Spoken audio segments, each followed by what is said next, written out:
Over the last couple of years, the role of the director has completely changed. We live in an era where technology is constantly evolving, and it's up to us in the television industry to keep up with it.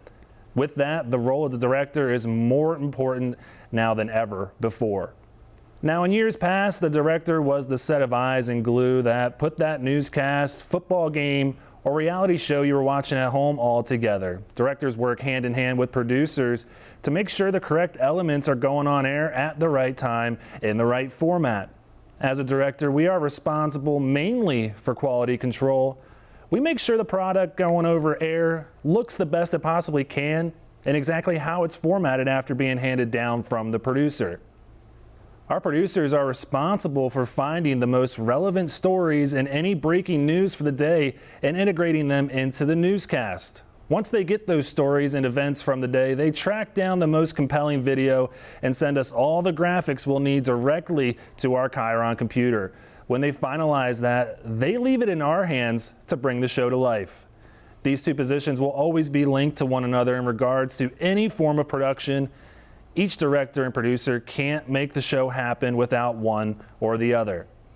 Before the onset of automation, which is what we use now, the director would essentially coach the technical director, or what we call the TD, through the show so the TD didn't have to monitor everything else going on. Consider all the different things happening over the course of a show that you have to keep an eye on. You've got to make sure cameras and talent are in their spots, the correct video is queued up, correct graphics on air, good audio while preparing for what's coming next. It was pretty necessary to have that extra set of eyes. Well, that's not the case anymore. In case you don't know, the TD is the person who would sit in front of the switcher taking cues from the director of what they want on air next. They're responsible for pressing all those awesome buttons which put up the next element of the show, whether it's a camera shot of talent on the set, video showing what the anchors might be talking about in a given story, or a live shot out in the field with a reporter covering breaking news. We have access to everything we need with just a click of a button right in front of us. Now, with the evolution of technology, the director and TD is more of a combined role now thanks to automation.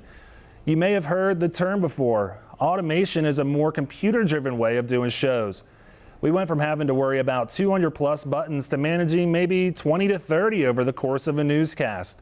This is all thanks to pre-built codes that relay messages to the switcher, and the computer does a lot of the work for us.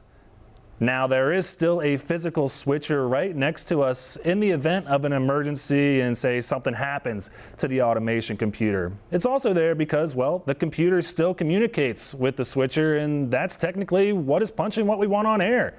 We're just telling it what to do with those awesome pre-built codes that I mentioned a little bit before.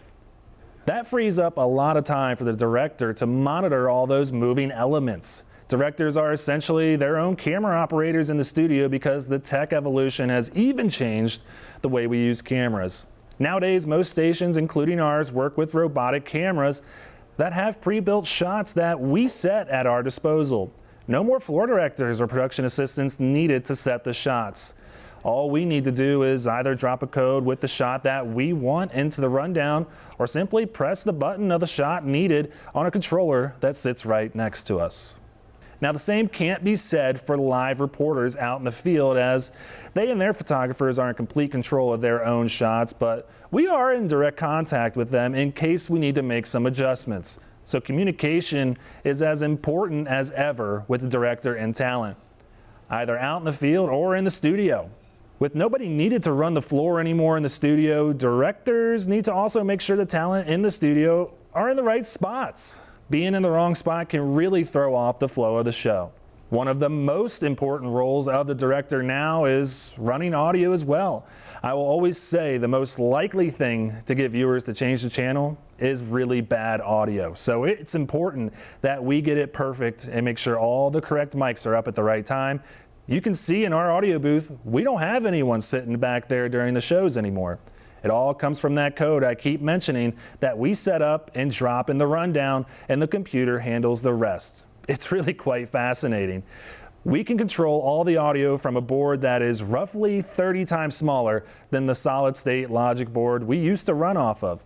And you probably wouldn't even be able to tell a difference back home.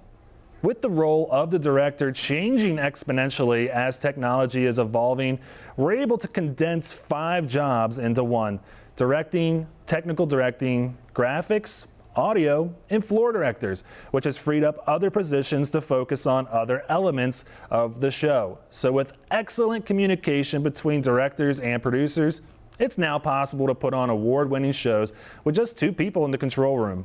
If being a director is a career you wish to follow, I would try and watch as many behind-the-scenes videos as possible. Simply search "directing news behind the scenes" and you'll land on a goldmine of director reels. These are essentially the resumes of directors currently in the business and will be a great source to really understand what we do with visuals and audio cues to go along with it. Use that knowledge that you pull from that and apply it to a show or newscast you watch on TV and try and guide it along like a director would. Getting used to calling shows will go a long, long way. A lot of high schools also offer the opportunity to gain firsthand experience through production teams or clubs. Definitely take advantage of that if you have the opportunity to do so. Now, while it's not essential to earn a bachelor's degree to get in the industry, it definitely helps. Getting the real-world experience through college classes, especially the ones within your major of communications or broadcast journalism, you will really begin to understand the pacing of how quick newscasts move, on top of learning about the real-world impact you're about to make. When you begin to search for jobs, take any entry-level position you can, even if it's not in the part of the country you aspire to work in. You got to get a foot in the door first before you can really start to flourish. While college experience is great, the best experience will come from learning firsthand from those who've worked in the business for years. Soak it all in like a sponge. Even watching a live newscast each day and thinking about the process that's taking place behind the scenes will set you ahead of others looking to get in the field. Understanding the format of the shows as well as the pace and what elements to expect will look great when going to that first interview. After that, you're off and running.